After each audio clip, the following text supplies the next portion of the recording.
장기 투자 종목 선택이 가장 중요한 이유 2부입니다. 산업 사이클이 장기 차트를 만든다. 차트를 어떻게 만들어 가는지를 익숙하게 아시려면 굉장히 오래전의 차트를 꾸준히 보셔야 됩니다. 한국 주식만 보지 마시고 전 세계 주식을 다 동시에 보시면은 그 감을 잡으실 수 있겠죠.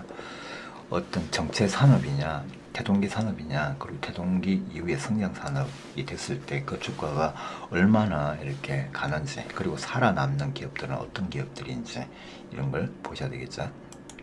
자, 산업 사이클을 믿어라. 산업 사이클을 이해를 하시려면은 통계청이나 KDI나 그 산업은행, 그리고 증권사 리서치, 네이버, 다음, 구글에서 서핑을 하실 수 있습니다. 지금 보시면 지금 4차 산업이 벌써 2014년부터 본격화가 됐는데 한국은 조금 늦은 감이 있다라고 하지만 한국 기업들도 세계 특정한 기업군들은 이미 세계 거의 인류 기업의 기술력을 갖고 있는 회사들도 있습니다. 그리고 지금 보면 내연기관이라는 게 지금 전 세계 시장의 한 축을 3대 축을 갖고 있어요.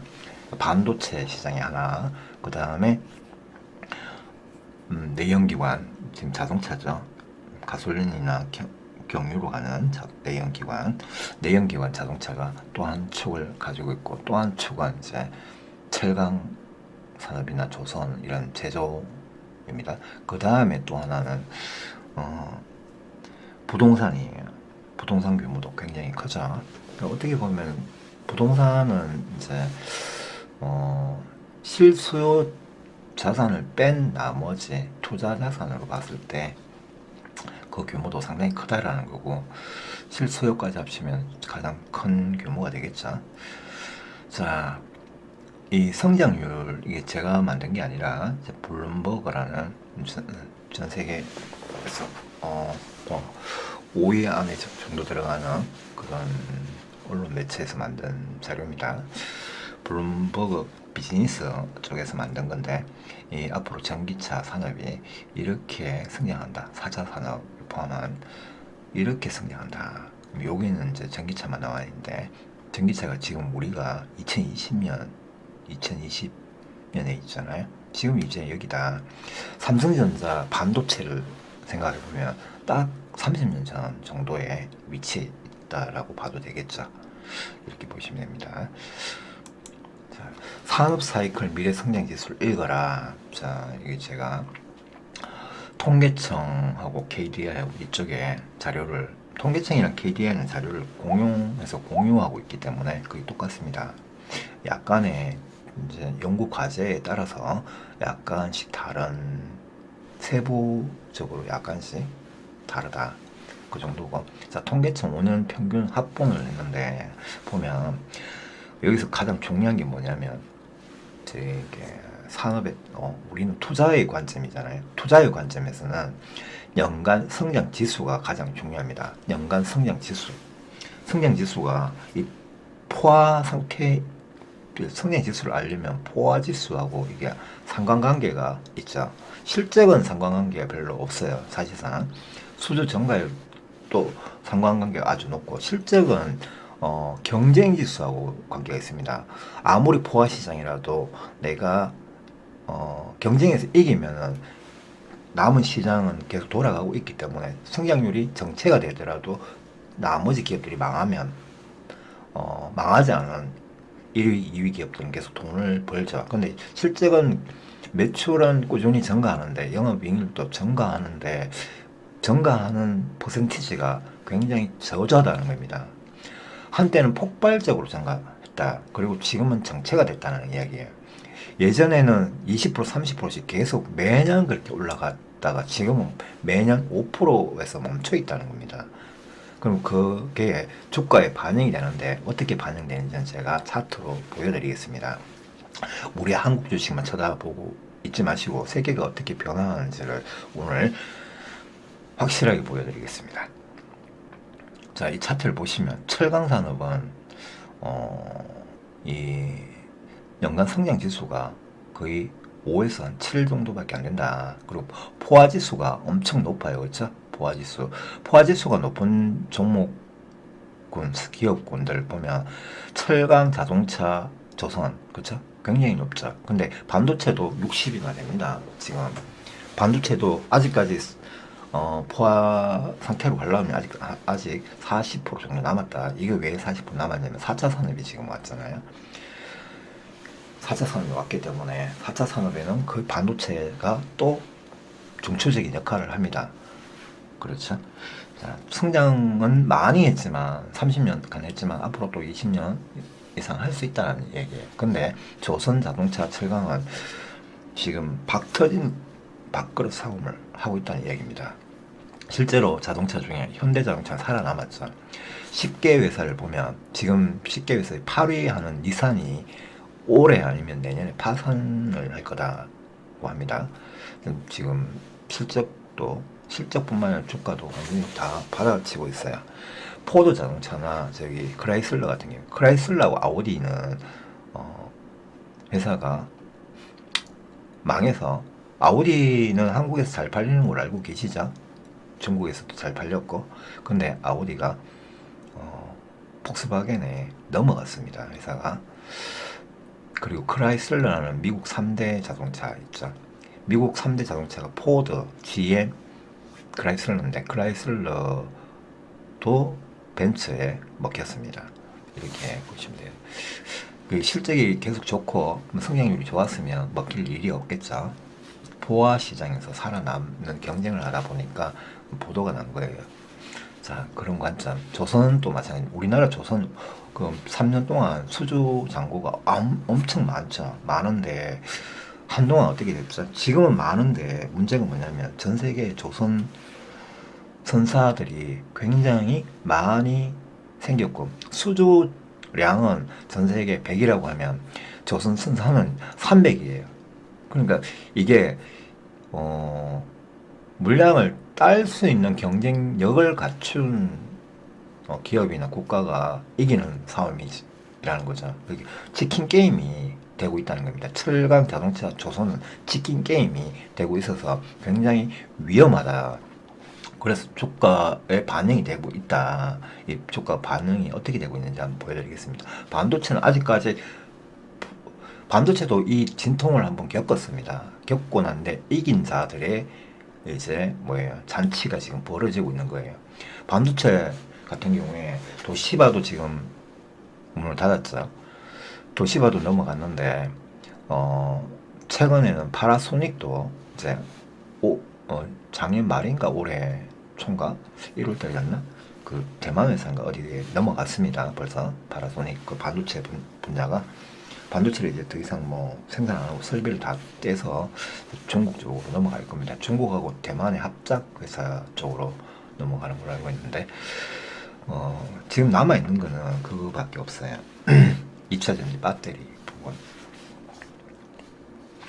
자, 반도체도 이 진통을 한번 겪었습니다. 그럼 전기차도 앞으로 진통을 겪겠지만 연간 성장 지수를 보면 반도체하고 전기차가 있는데 이 반도체를 능가하는 성장률이 딱 하나밖에 없습니다. 전 세계의 산업 중에 바로 전기차예요.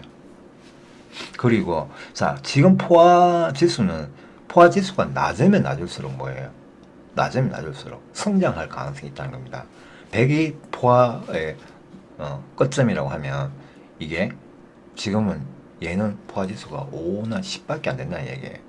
그리고 실적 지수는 지금 이제 실적이 아무리 잘 나와도, 그렇죠? 아무리 잘 나오고 있어도 현재 가치에서 이게 증가를 하냐 감소를 하고 있냐가 중요하죠. 그렇죠? 그리고 정체가 돼 있냐, 성장률 둔화냐 성장률이 고속 성장을 하냐, 이거의 차이입니다.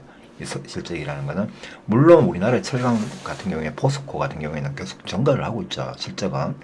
실적이나 고부가가치 창출을 해서. 실적은 증가하고 있고 영업이익도 좋아요. 계속 좋아요. 현대자동차도 마찬가지. 좋다 나쁘다 좋다 나쁘다 이게 올해는 좀 작년 말은 좀 좋게 나왔어. 근데 이게 계속 좋아질 수 있냐? 다른 그 현대차하고 비교해서 다른 차들 전부 다 뭐예요? 그 전부 다는 아니지만 두세 개 기업들 빼고는 전 세계적으로 다 뭐예요? 몰락하고 있다. 몰락하고 있습니다. 굉장히 크게 몰락하고 있다. 철강, 자동차, 조선은 전 세계가 그 잘 나가는 몇 개 기업들 빼고는 전부 다 몰락을 하고 있다. 왜? 시장이 포화가 됐기 때문에. 그리고 반덤핑입니다, 지금. 자, 주가는 시장 포화 대비 잠재 성장률과 함께 간다. 제가 이게 차트를 여기 보면 그림이 작게 돼 있죠. 이게 전체 세계 한국뿐만 아니에요. 세계의 철강주들의 주가 흐름이 저렇고 NMC라는 거는 내추럴사 아시죠? 네덜란드 다국제 기업인데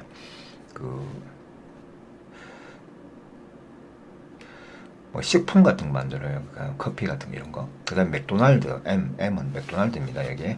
그 다음에 C는 코카콜라예요. 얘들의 주가는 정체가 됐다가 다시 올라왔습니다. 근데 이게 요거는 이제 요거하고 제가 비교를 한번 해드릴 건데 자동차는 산업이 폭발적 성장을 멈춘 게 전 세계적으로 2012년부터 15년 돼서 멈췄습니다. 그래서 전체가 하락했습니다. 그 다음에 팡이라는 거. 팡은 이 페이스북 이게 뭐더라? 갑자기 생각이 나네. 자, 아마존, 그래서 넷플릭스라고 하는 데도 있고, 이걸 엔비디아라고 하는 데도 있고, 자, 이건 구글입니다. 이렇게 되는데, 요거 애플이네, 애플, 이거 아마존, 뭐 이렇게 보시면, 애플하고 이 전체 주가가 이렇게 올라간다. 이렇게 올라가고 있다. 이게 뭐예요? 4차 산업의 전체, 그 세계 대표 기업들이죠. 4차 산업의. 자, 자동차는 주가가 이러고 있고, 얘는 주가가 천정부지로 올라가는데, 자, NMC도 많이 올라가고 있는 것처럼 보입니다. 근데 올라가고 있는 것 같은데, 자, MMC 종목을 굉장히 좋아하는 투자가가 있어요. 누구냐면, 워렌 버핏이죠.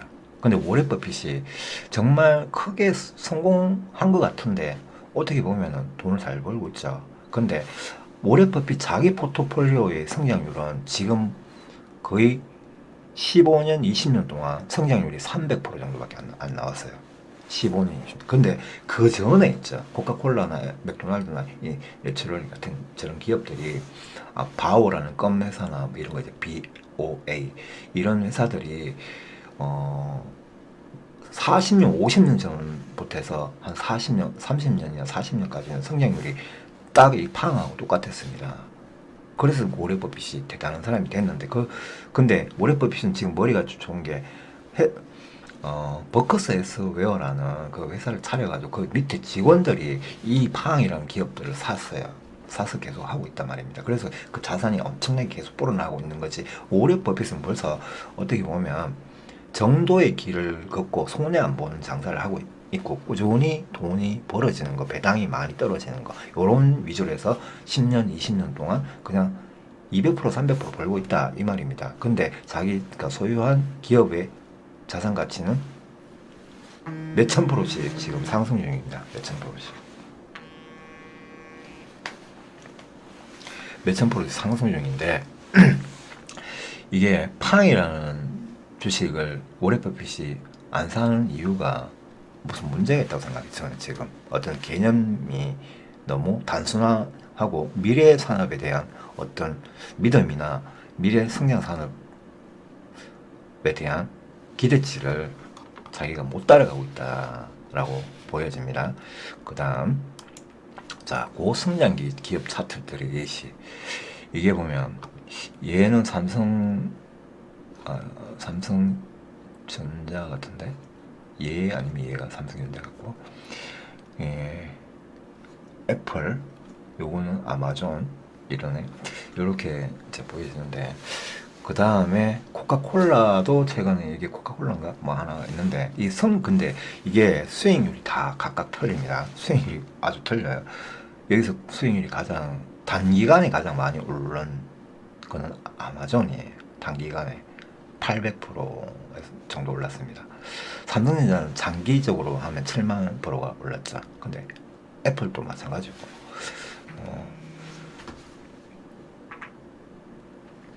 자, 잠깐만 전화가 와서. 자, 여러분들 지금 보시는 차트가 성장기가 계속 진행 중인 고성장기 산업 기업들의 주가를 보고 있습니다. 그리고 금융위기가 왔을 때 출렁거리는 지점이 보이시죠? 출렁거리고 이렇게 고공행진하는 그럼 여기 보시면 여기도 서브프라임 모기지론 지점이에요. 여기 다 내려갔죠. 내려가고 난 뒤에 이렇게 올라갔다라는 거. 자, 정체 포화산업 기업들의 주가입니다. 정체 산업과 포화산업의 기업들의 주가. 아까 앞부분에서 그래프를 보셨는데 거기에 철강이나 이 철강주들이 이 신일본제철 주가고요. 이건 포스코입니다.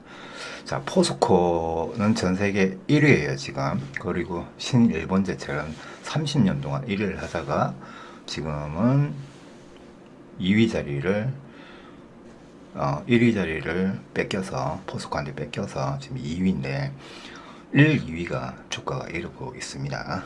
왜 그럴까를 한번 생각해 보셔야 돼요. 자, 정체 산업과 성장 둔화 산업 그리고 성장 폭정 산업의 주가 차이입니다. 주가 흐름이 이게 미국 주식입니다. 미국 주식인데 글로벌 기업들이죠. 첫 번째 이게 아마존이고요. 그 다음 두 번째가 애플입니다. 세 번째가 엔비디아. 엔비디아는 우리가 쓰는 컴퓨터에 꼽혀 있는 비디오 카드 있죠. VJ 카드 이걸 만드는 회사입니다. 그리고 요거는 맥도날드 코카콜라네요. 맥도날드네요. 맥도날드. 그 다음에 보라색은 코카콜라. 그리고 토요타 자동차. 토요타 자동차가 전 세계 영업 이익률은 1위죠. 그 순이익률이 약 16%에 가까운 아주 마진이 좋은 회사예요. 근데도 이 주가가 이 가장 고점을 찍고 마이너스 78%가 내려왔죠. 토요타도 여기 보시면 여기 있습니다. 이 부분에 2015년을 기점으로 해서 계속 내려오고 있다. 벤처도 거의 마찬가지입니다. 벤처가 계속 상승하고 있는 게 아니에요. 전 세계 1, 2위가 벤처하고 토요타 자동차인데 둘 다 하락하고 있다. 현대자동차도 마찬가지죠. 자, 밑에 보시면 빨간색이 신일본제철 주가입니다. 이렇게 보면 어떤 산업군이 지금 대세 상승을 타고 계속 가고 있는지, 그리고 아주 그래도 계속 어느 정도 성장세를 보이고 있는 주가가 여기 나타나 있는 게 맥도날드하고 코카콜라죠. 근데 자 보시면 맥도날드 코카콜라를 투자하고 있는 사람이 누구냐면 오렌 버핏이에요. 근데 지금 어느 시점까지는 이 종목 두 개가 지금 이 주가처럼 이렇게 폭등했던 시기가 있어요. 그게 20년, 30년 동안 폭등을 했었는데 지금은 정체 구간이 왔죠. 성장률이 둔화가 됐다는 겁니다. 요게 한 15년, 20년간 300% 정도 올랐는데 얘네들은 800%, 1000%씩 넘게 올랐습니다. 그렇게 보시면은 정말 큰 차이가 있겠죠. 지금 보시면은 엔비디아가 많이 오른 것 같지 않지만은 엔비디아 1720%고 그쵸? 1720%예요. 그리고 여기 보시면 이게 잘 안 보이는데 맥도날드는 12,000% 올라왔어요. 근데 지금 최근에는 300%밖에 안 올랐다는 거. 최근에 정말 크게 오른 종목들은 위에 보시면 3개 종목들입니다. 3개 종목들. 전부 다 4차 산업 관련 주들이죠. 자, 차트의 기술적 접근, 키포인트. 첫 번째, 모든 차트에는 추세 전환 변곡점이라는 게 있습니다. 여러분들 차트를 공부를 하시는 기준은 추세 전환 변곡점에 대해서 공부를 하셔야 돼요. 차트를 그냥 오늘 올라가는 내일 올라가는 그런 관점이 아니라 장기 추세와 단기 추세가 있고요. 중장기 추세가 있고, 그 다음에 하락 추세 전환이 있고 상승 추세 전환이 있습니다. 하락을 계속 했다가 상승하려고 하는 힘, 그게 추세 전환 변곡점이 상승, 우상승 전환점이에요. 그리고 계속 상승을 하고 있다가 하락으로 꺾이는 지점이 있습니다. 그게 추세 전환 우하향 변곡점이에요. 이거에 대한 공부를 하시려면 차트를 하루에 많게는 60개, 뭐 일주일에 60개 이상 보셔야 돼요. 일주일에 60개.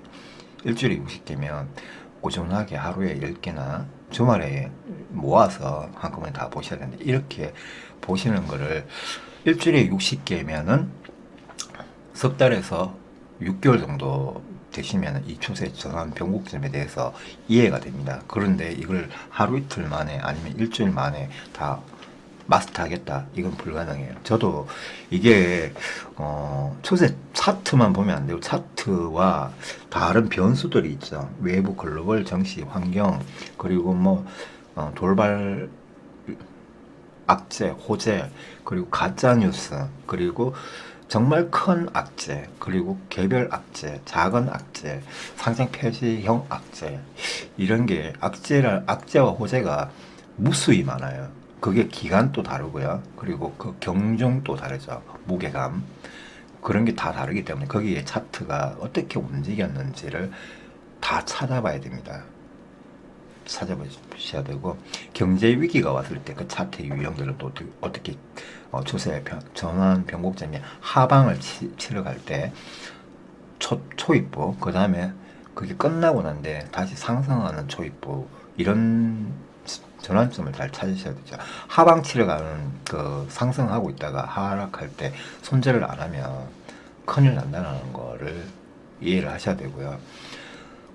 어느 정도의 금융위기나 어떤 뭐 글로벌 정시 위기가 해소가 되어 가는 과정에서 나타나는 차트의 흐름이 있어요. 그때는 어떻게 보면 내 평생에 기회가 오는 겁니다. 내 평생에 부동산을 30년 전에 사는 거, 서울 아파트를 30년 전에 사는 거하고 똑같은 어떤 기회 요소가 생겨요.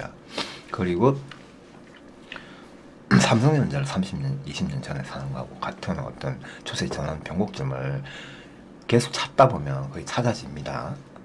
이게 가장 중요한 부분이죠. 자, 두 번째, 이제 기술적 요소를 하나씩 이제 보시면, 아까는 큰 그림을 보셨어요. 큰 그림 보셨는데, 자, N파동 차트를 찾아라. N파동 차트를. 이 주봉이나 월봉을 보시고, N파동, 이건 세부적인 겁니다. 이 주봉, 월봉부터 보시고, 그 다음에 일봉을 넘어가는 거예요. 큰 그림부터 보시고, 그 다음에 일봉, 분봉을 보시는 거다. 이건 지금 주봉입니다.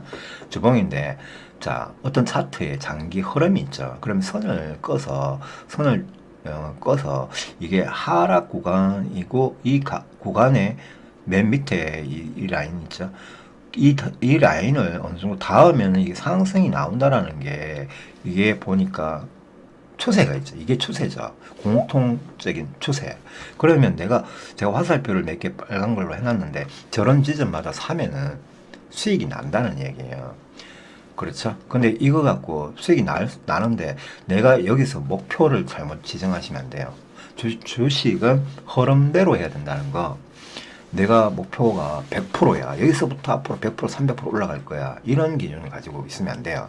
그냥 주가 올라갔다가 내려오면 그때 스탑로스나 자동 매매 기능을 사용해서 매도 포지션을 잡아놓고 따라가면 돼요. 이렇게 계속 올라갈 수도 있고 떨어질 수도 있잖아. 그러니까 그런 개념을 잡고 가셔야 된다. 그냥 이게 주가가 100%라는 목적을 갖고 있으면, 100%의 수익률을 갖고 있으면 목표 수익률이, 근데 이게 30% 올라갔다 계속 떨어져서 이게 1년, 2년, 3년, 4년, 5년 동안 계속 내려갔잖아요. 그리고 100%도 아직 안 올라갔고, 그럼 6년 동안 물려있는 상황밖에 안 되죠. 아니면 수익이 그냥 똔똔인 상태에서. 그러면 투자 기회의 수익률이 사라집니다. 이렇게 하실 필요는 없다는 거. 정말 크게 올라갈 종목들은 뭐예요? 다르겠죠. 이건 장기 투자 관점이냐, 내가 수익률 관점이냐, 그런 기준이 꼭 필요하다. 그 다음에 좀 전 앞장은 주봉, 월봉을 보고 장기 추세 패턴이고, 이거는 단기 추세 패턴입니다. 단기 추세 패턴. 내가 오늘, 내일 언제쯤 살까? 아까 월봉하고 주봉은 이번 달 아니면 다음 달쯤에 이 추세가 오겠는데, 이런 관점이고요. 일봉은 이번 주에 오늘 내일 모레쯤 되면 이 추세가 되겠는데, 이런 관점입니다. 그러면 이제 이거는 분봉이거든요. 분봉인데 제가 60분봉 같아요. 제가 실제로 매수한 지점이 빨간색이 요 첫 번째, 그 다음 두 번째는 여기는 끊어서 여기도 사봤고 여기도 사봤고 여기도 사봤고, 이 평단가가 이렇게 해서 여기서 기복이 너무 심하죠. 기복이 여기서 왜 매도를 해버렸냐면, 우한 폐렴 사망자가 엄청 많아지면서 폭락했잖아요. 폭락하니까, 그럼 이게 우한 폐렴이 만약에 500명 정도 사망을 하고 있는 것 같은데요, 지금. 이게 만약에 2,000명씩 죽고 1만 명씩 사망자가 나온다. 그러면 이거 어떻게 될까요? 주가가 여기서 받쳐지지 않고 추세가 하단으로 계속 하방칩니다. 그런 것 때문에 여기서 수익 실현을 걸어놔야 되겠죠. 이게 안 내려오고 계속 올라가면은 안 팔리는 거지만, 이게 그 다음에 다시 뭐예요? 여기서 단타나 짧은 스윙, 이건 아직까지 위기가 지나간 건 아니잖아. 그러니까 여기서 또 사봐도 된다는 얘기입니다. 추세가 누구지? 태국의 어떤 의사가 치료한 그게 사건이 벌어졌죠. 그러니까 이게 반등이 나왔죠. 그걸 보고 그러니까 호재를 확인하고 악재 소멸형 호재가 나왔기 때문에 여기서 매수, 이런 식입니다. 자, 여기까지인데 차트를 한번 이제 본격적으로 보도록 하겠습니다. 차트를 보면, 자, 해외 차트인데요. 이 비교 차트도 중요하죠. 해외 주식의 비교 차트. 보시면 아까 제가 보여드렸던 건데, 여기 앞부분에 가보시면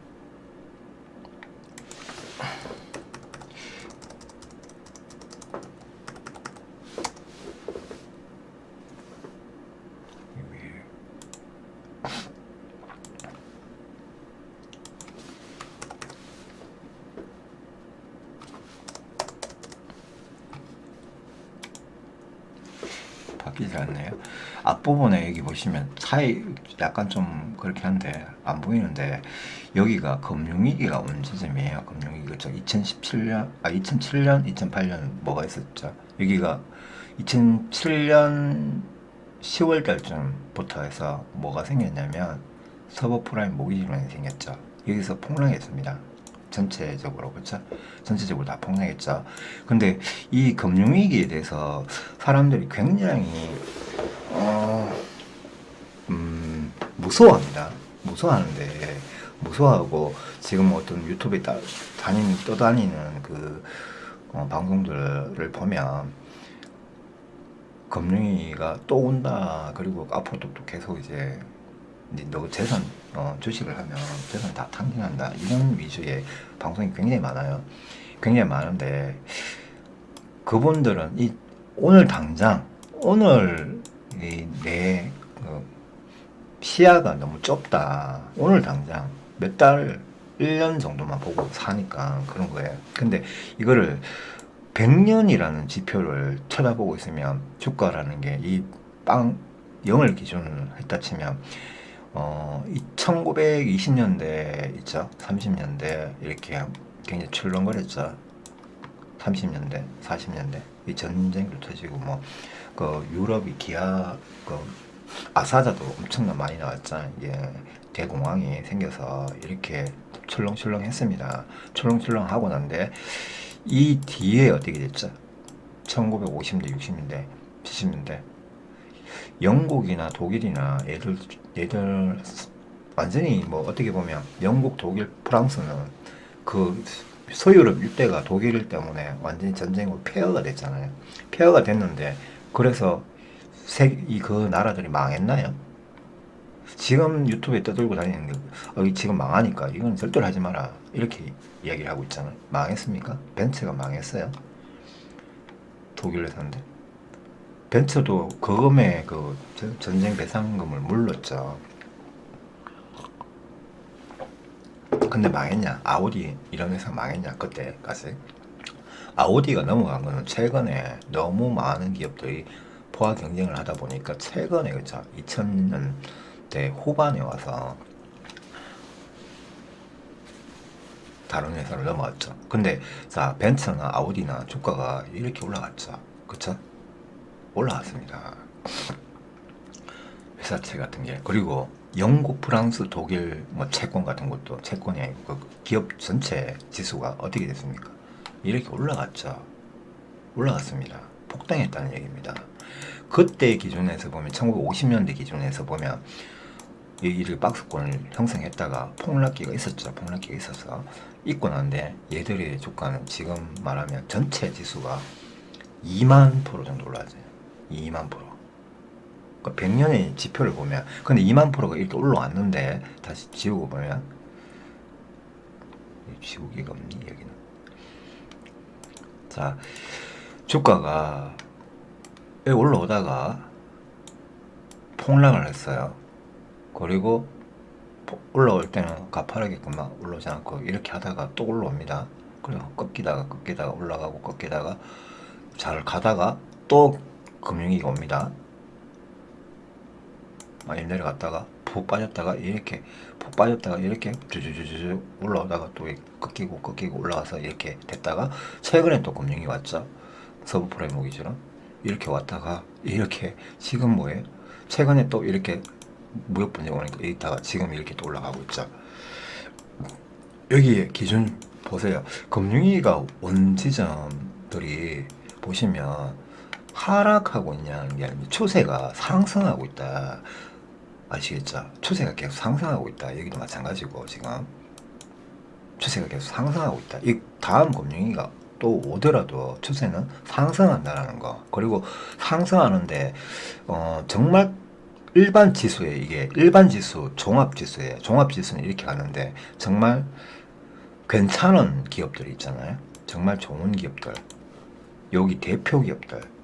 그 놈들은 이때 이렇게 올라갔지.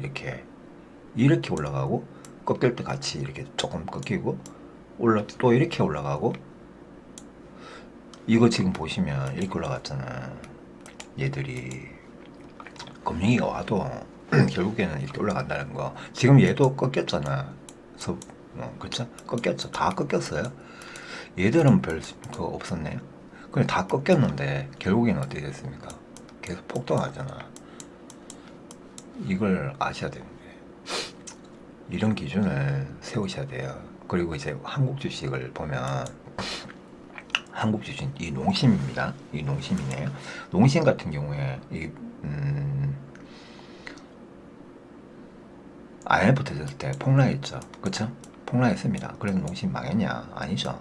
주가가 자 다른 지수는 이렇게 올라가고 갔는데 계속 이렇게 가서 뭐 300% 정도 올라가는데 얘는 어떻게 됐습니까? 이렇게 올라갔죠. 그리고 이제 정체 구간이 나오니까 박스권을 형성하다가 막판으로 또 이렇게 갔다가 이제 던지네요. 자, 우리가 고속 성장 수익률을 가장 많이 챙길 수 있는 거는 이런 구간인데 어디서부터 출발했습니까? 금융위기가 마감되는 시점. 그쵸? 여기 2007년 마감되는 시점부터 주가가 어떻게 됐어요? 이렇게 올라갔잖아요. 뭐 흔들렸지만은 그렇죠? 이런 관점을 생각해야 돼요. 지금 여기도 마감되는 시점 좀 완전 폭락했는데 10월달 그렇죠? 그리고 다시 폭등해 주죠. 이거는 뭐 농심 같은 거는 이제 시대의 주도주가 아니죠. 너무 경쟁이 너무 심화됐고 삼성전자도 마찬가지입니다. 제가 추세 전환 기준점을 찾아야 됩니다. 여기 보면 얘도 폭락했어요. 그렇죠? 금융위기에 금융위기 때 폭락했습니다.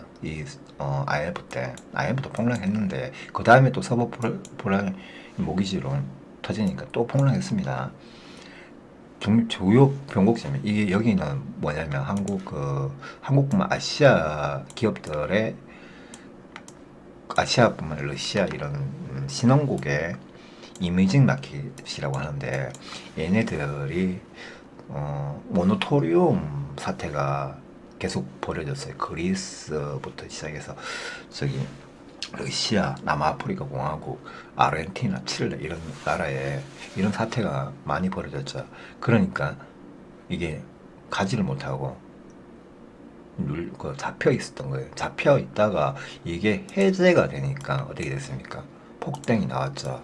근데 또 금융위기가 오니까 하락합니다. 그렇죠. 하락했다가 이게 해소 국면으로 가니까 어떻게 됩니까? 또 상승해 주죠. 변곡점을 잘 보세요. 이 금융위기가 오나 안 오나 큰 그림을 보면 어떻습니까? 추세 전환이라는 게 있죠. 추세라는 게 있죠. 장기 추세라는 거. 내가 장기 투자를 하겠다 그러면 이 추세가 어떻게 가고 있는지가 보이죠. 근데 자, 자세히 보시면 너무 가파르게 올라갈 때는 따라가는 게 아니다. 왜 이런 자리에서 살 생각 안 하냐고. 이런 자리에서 살 생각 안 하냐고. 그쵸? 아니면 적어도 이런 자리에서 살 생각 안 합니까? 여기도 마찬가지고 여기서 안 살 거면 여기서 사든가, 그쵸? 여기서 안 살 거면 여기서 사든가, 이런 기준을 갖고 있어야 되죠. 그리고 장기 투자의 관점을 가지고 있어야 된다. 또 포스코를 볼게요. 지금 제가 말씀드린 게 포스코를 제가 뭐 함부로 진단하기 좀 그런데 전 세계 아까 정시 전체를 보셨잖아요. 전체를 보셨는데 어때요? 산업이 정체 국면이 2007년 이후에 다시 뭐 계속 고공했는데 중국이라는 나라, 브라질이라는 나라, 러시아라는 나라가 철 자원이 엄청 많잖아. 원자재가 그 땅에 묻힌 게 있죠. 자원 보급이에요. 근데 원래는 돈도 없었고 기술력도 없다가 돈이 엄청 많이 성장률이 많이 붙으니까 어떻게 했습니까? 철강 공장을 대규모로 건설합니다. 전 세계적으로. 그런 붐이 일어나 버렸어요. 잘 가다가 붐이 일어나니까 신일본제철하고 포스코가 1, 2등을 다퉜는데도 불구하고 지금도 그러고 실적은 이렇게 계속 가고 있는데도 불구하고 얘들은 어떻게 됐어요? 주가가 폭락해 버렸죠. 근데 자, 중국의 철강주는 이거 대신에 이렇게 폭등을 하냐? 아니죠. 이때는 폭등했습니다. 근데 걔도 이게 다 이렇게 왜 치킨 게임입니다. 치킨 게임. 치킨 게임이라는 용어가 세계적인 그 경제 용어가 되어버렸는데 이게 한국에서 나왔죠. BBQ 같은 이런 것 때문에 BBQ부터 해서 뭐 굉장히 많은 치킨 가게가 원래 처음에 1000개 정도만 있을 때 전국에 1000개 정도만 있을 때만 해도 엄청 장사가 잘 됐어요. 그리고 5000개까지도 장사 잘 됐습니다. 다 같이 먹고 살 수가 있었어. 그리고 뭐 한 달 매출 1000만씩 찍히고 이렇게 되고 2000만씩 찍히는 가게도 많았고 치킨 집만 열면 무조건 떼돈을 벌 때가 있었어요. 그런데 BBQ 매장만 해도 몇만 개가 되고 BBQ 같은 애가 또 나오고 5개 나와서 전국에 개인까지 하는 그까지 하면 치킨집이 10만 개가 되는 거야. 5,000개하고 10만 개 됐을 때 어떻게 됐을까? 치킨 게임을 하면 그 치킨집을 하면 돈을 버는 게 아니라 망하는 거죠. 거의 망하는 업체가 계속 이제 나타나기 시작했습니다. 이런 거죠. 이것도 똑같습니다. 자, 자동차를 볼까요? 자동차, 현대차를 볼게요. 현대차를 보면 현대차도 2011년 이 분기점이라는 게 변곡점이라는 게 있죠. 추세 전환 변곡점.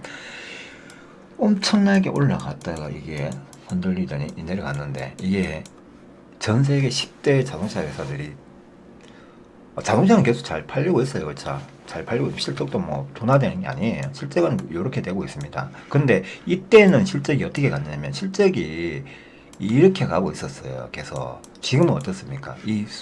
이렇게 가고 있다는 얘기입니다.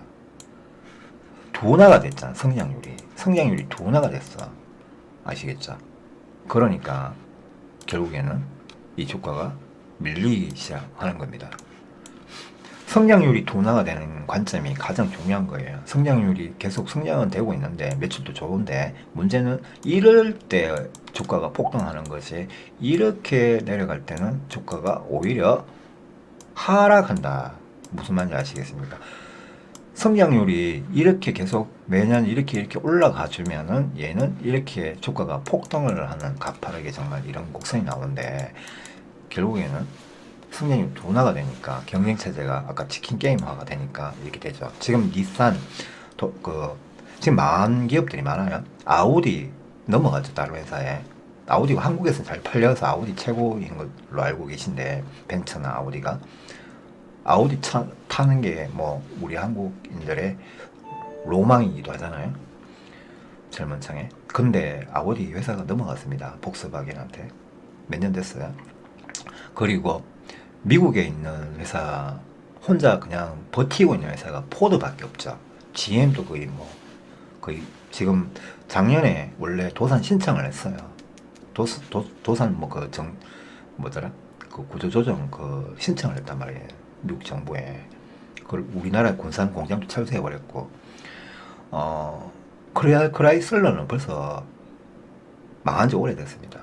그 회사는 벌써 넘어갔습니다.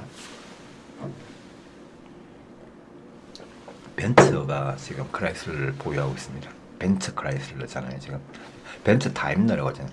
크라이슬러 다임러잖아, 원래 회사 이름이. 이렇게 보시면 되고, 그 다음에 제가 이게 지금 보여드리는 게 성장 산업과 정체 산업을 구분을 하셔가지고 투자를 하셔야 된다. 그럼 지금 성장 산업주들은 이게, 와, 이거는 이만큼 올랐는데 이거 사는 게 미친 짓 아니냐라고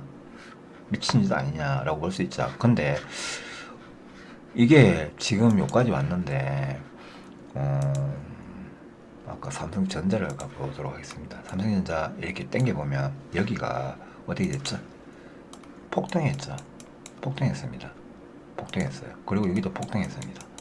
이게 근데 그게 끝났냐?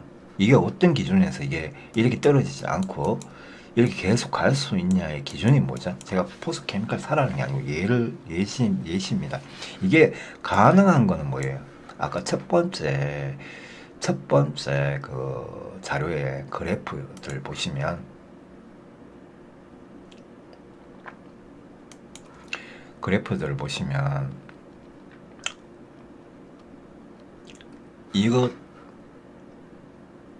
이게 결론입니다. 이게 산업 사이클 미래 성장 지수가 우상승을 하고, 그 다음에 지금 치킨 게임이 아닌 상태고, 지금 이제 겨우 5% 10%일 때, 아까 삼성전자의 그 바닥에 가파르게 올라간 지점 있죠. 그게 5% 10% 20% 지점이야. 그리고 수주 창고도 엄청 많아지는 지점이고, 수주 증가율이 계속 늘어난다는 겁니다. 실적은 그 당시 그다 적자였습니다. 3년 뒤에부터 이제 흑자 전환이 됐지만 적자 상태였습니다. 그랬던 주가가 저렇게 터졌어요. 실적 전환이 이제 흑자로 전환되면서 폭등했던 겁니다. 근데 IMF를 맞아가지고 한번 꺾인 거고, 그런 개념인데, 장기 투자의 관점은 이 산업 사이클 안에 다 있습니다. 이걸 믿어야 돼요. 이게 가장 중요한 거예요. 이게 꺾이고 있는 그래프, 이제 이게 폭장을 하고 있는데, 자 봐봐요. 2020년입니다. 그럼 지금 앞으로 20년 성장하는데, 지금 20년의 성장 도표가 몇 배입니까? 40배잖아. 40배 정도입니다. 40배, 50배잖아. 성장 40배, 50배라는 말은 무슨 말이냐면 50%가 아니에요. 성장 지표가 50%가 아니라 5000%죠. 5000%가 올라간다는 얘기잖아. 50배라는 이야기는.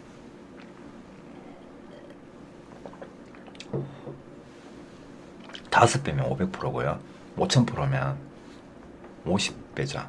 50배가 이게 성장하는 산업이다, 이겁니다. 그 50배라는 게 지금 10조면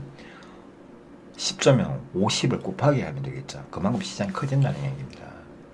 지금 10조 갖고 녹아먹는 상황이면 그게 앞으로 50배 커진다면 얼마겠어요? 500조를 가지고 논아먹는 거잖아요. 거기서 살아남는 한국 기업들 이런 걸 한번 찾아보셔야 되겠죠. 그 4차 산업 종목들도 좀 있고 전기자산도 있고 4차 산업은 근데 자 여기서 중요한 건 4차 산업은 희소성의 원칙에서 약간 좀 문제가 있어요. 4차 산업에 관련된 기업들은 1만 개도 넘어요. 그쵸? 한국만 해도 한 2, 300개예요. 근데 전기차 관련 산업에 하는 기업들은 30개 정도밖에 안 됩니다. 그리고 이 대기업은 또 5개밖에 안 돼요. 그쵸? 5개 정도밖에 안 됩니다. 대기업은. 그러면 이 4차 산업을 하고 있는 회사가 몇백 개인데 여기에다가 투자를 해야 되나? 희소성의 법칙. 자, 희소성의 법칙이라는 게 아까 얘들이 이렇게 올라가는 이유가 이 희소성의 법칙에서 얘들이 가장 강점을 가지고 있었기 때문에 그렇죠. 스마트폰 만드는 회사들이 전 세계에 몇 개밖에 없잖아. 그렇죠? 애플, 삼성, 전 세계 1, 2위. 뭐 답이 딱 나왔잖아요. 그렇죠? 답이 딱 나왔어요. 만약에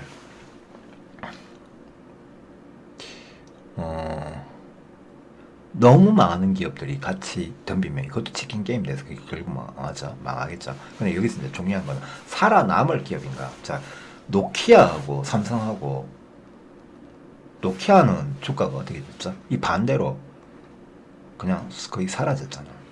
반대로 갔죠. 바닥으로 그냥 가버렸는데 왜 그러냐면 혁신이죠. 혁신으로 해서 계속 살아남고 경쟁에서 이기는 기업, 그 체질을 갖고 있는 기업을 찾아야 돼요. 장기 투자를 하는 관점에서는. 이거 한 번씩 다 한번 훑어보겠습니다.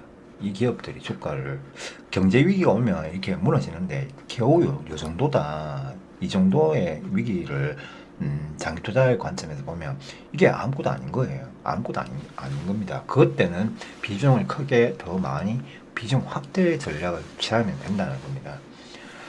그렇죠. 약간 길어지는 추세가 나올 때 조금 힘들어질 수는 있어도 그리고 본산 투자 하셔야 된다는 거. 본산 투자 하셔야 된다는 거. 한 종목에 올인하면 돼요. 자, 그리고 그 다음 단계 차트의 기술적 접근이 필요한데 추세 전환 변곡점이라는 거를 활용을 좀 많이 하셔야 됩니다. 이거는 차트를 계속 훑어보는 게 필요해요. 1파, 2파, 3파, 4파, 5파의 개념 다시 한번 차트의 세부적인 그 성장기를 보면 급성장하는 기가 있어요. 자, 그 종목 최근에 2017년도에 그런 상승 종목이 많죠. 여기 보시면 이놈인데 이게 사막 콘덴스라는 종목이에요. 자, 사막 콘덴스인데 여기가 우리나라 4차 산업이 언제 나온지 아세요? 전 세계 4차 산업. 지금 우리나라 4차 산업, 4차 산업 이렇게 떠들고 되는데 4차 산업은 미국에서 4차 산업 지금 왔다 그 이야기를 하면 이 무슨 소리 하는지 모른다. 왜 한국은 지금 막 4차 산업 이런 말을 하고 있지? 이거 이미 4차 산업이 이때 왔어요. 4차 산업 태동기가 아시겠죠? 4차 산업 태동기가 이때 왔습니다. 그 다음에 여기가 전기차 태동기가 왔죠. 전기차가 2014년쯤부터 해가지고 뭐 배터리 뭐 ESS 이런 게 많이 됐죠. 그 다음에 과도기가 왔죠. 과도기 1파, 과도기 2파, 과도기 3파. 근데 과도기 이거 그럼 주가가 이제 끝난 건가? 뭐가 하나가 없잖아. 산업이 성장할 때는 태동기가 있고 그렇죠? 태동기가 있고 과도기가 있고 뭐가 있죠? 성장기 1파 구간이 있고 2파가 있고 3파가 있고 4파가 있고 5파가 있고 그 다음에 어떻게 되냐면 성장 둔하기가 있죠.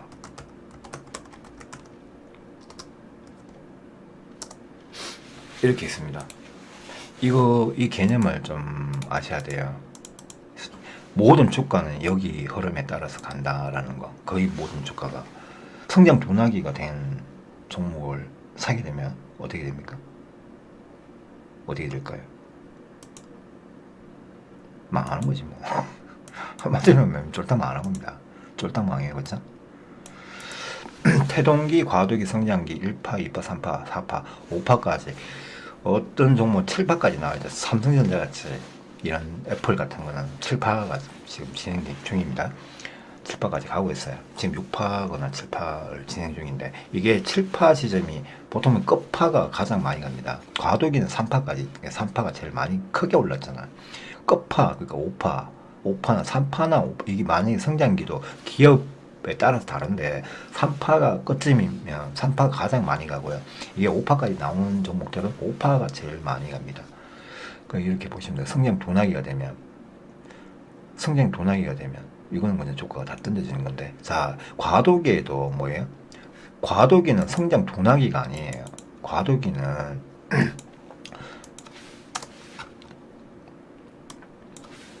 과도기는 5파까지 없습니다. 3파예요. 대부분 2파 아니면 3파입니다. 여기는 과열 구간이 있어요. 과열이 생기면 어떻게 돼요? 폭락합니다. 폭락 구간. 그 수익 실현 구간이죠. 수익 실현. 중단기, 중장기 수익 실현 구간 출현. 그래서 이게 무너지는 거죠. 무너졌다가 지금 가파르게 또 올라가고 있죠. 그 다음에 성장기는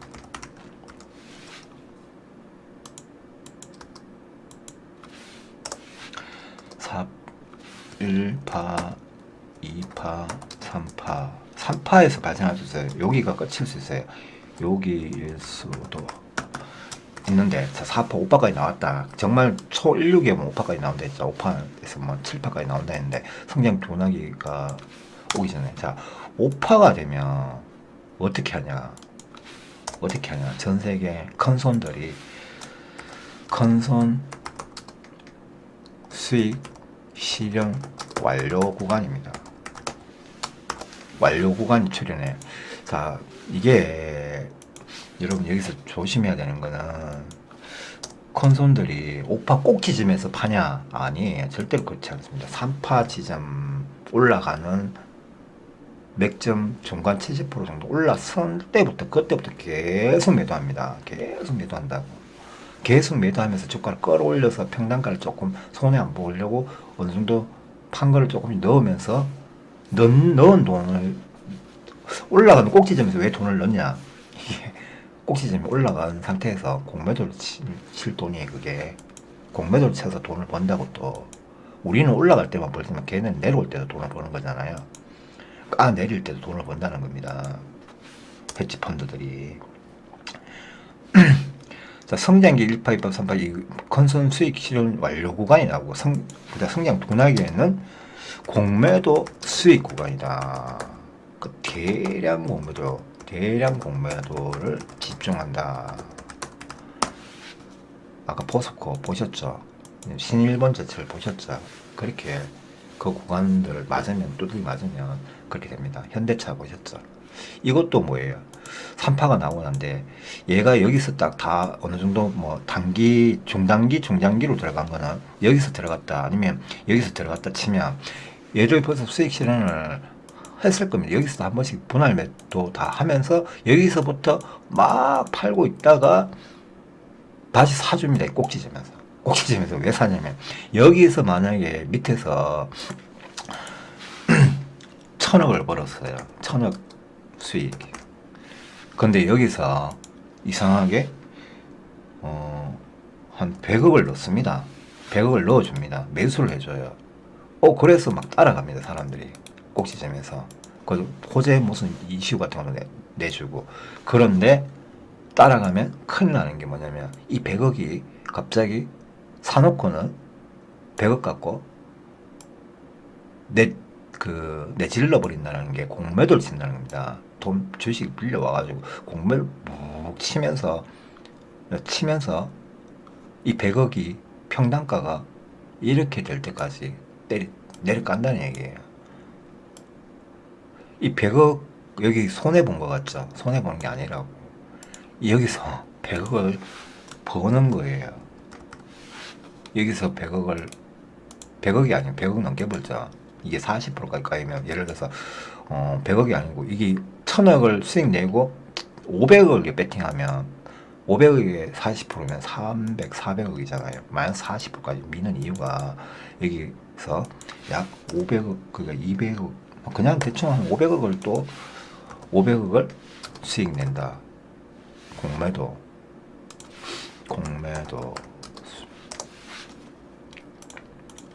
100억 배팅 해주고 500을 버는 거예요. 여기서 하방 칠 때. 그러니까 외국인이 샀다, 뭐 기관이 샀다, 이거 좋아하면 안 된다. 저 꼭지 좀 조심해야 됩니다.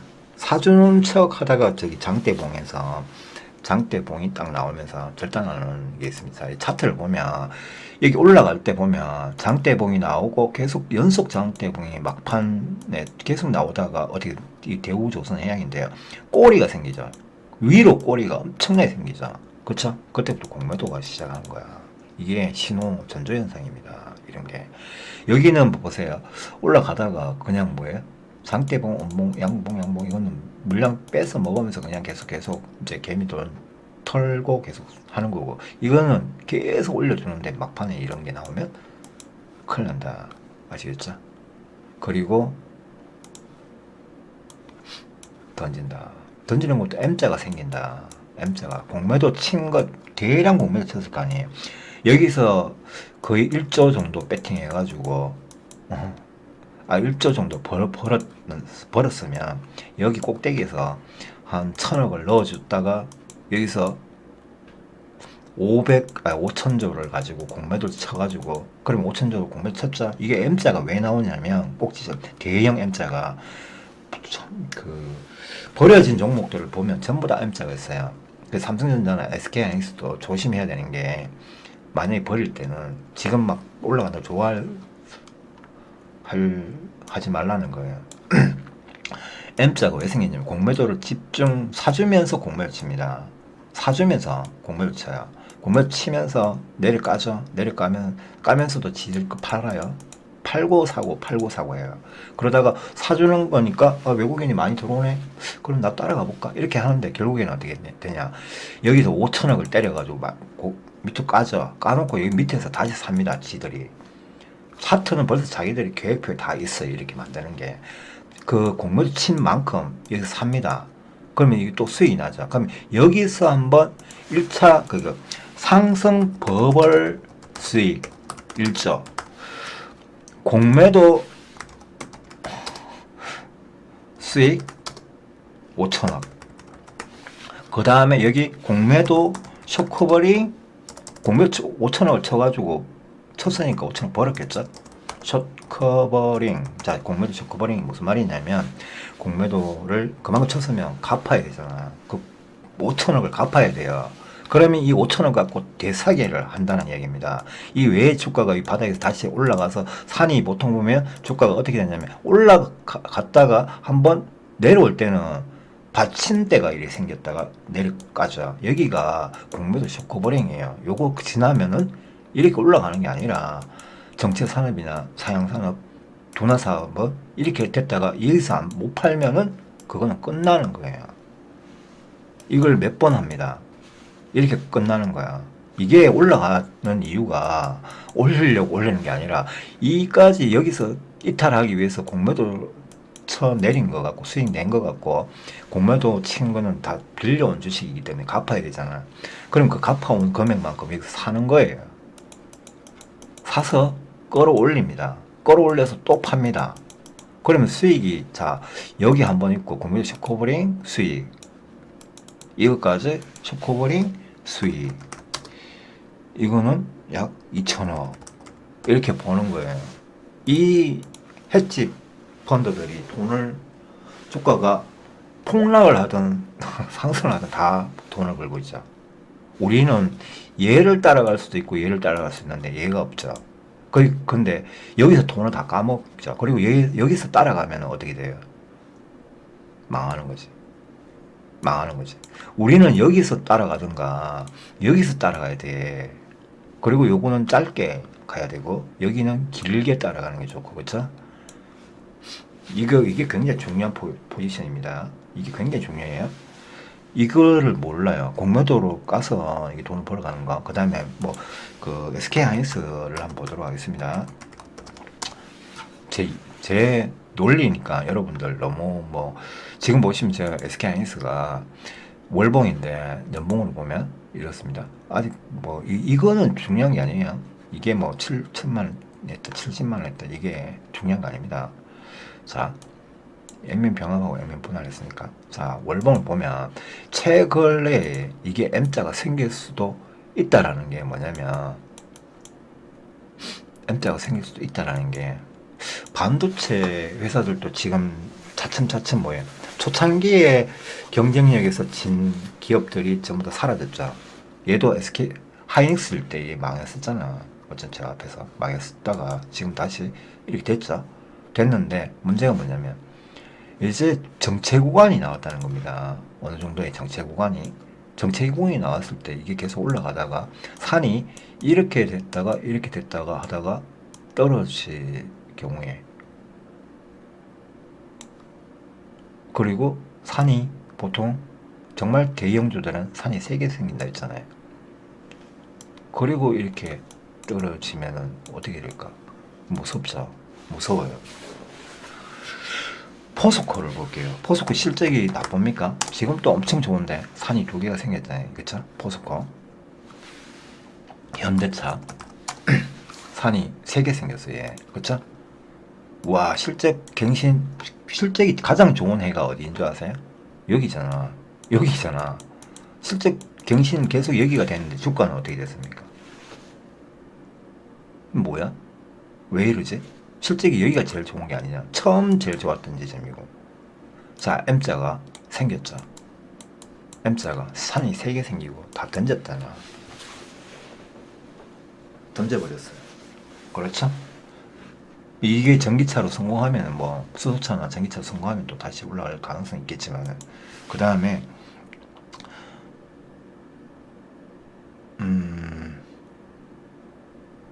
뭘 볼까요? 네이버를 볼까요? 네이버는 산이 3개 생기는 것 같아요. 그렇죠? 3개째 생겼죠.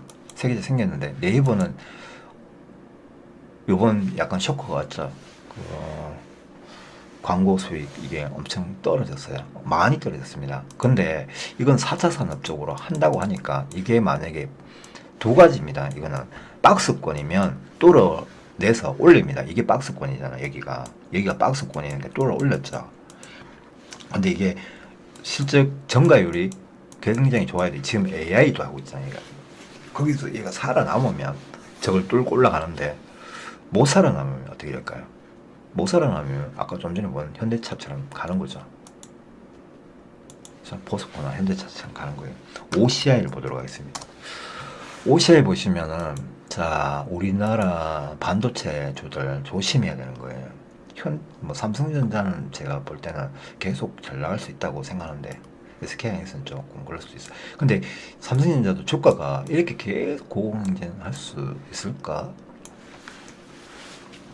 약간 의문스러운데 삼성전자는 계속 갈 가능성도 있는데, 시가총액, 한국 시가총액이 제한법 있죠. 상한제 30%. 거기에 걸려 있어요. 지금 얼마 안 남았습니다. 지금 조금만 더 올라버리면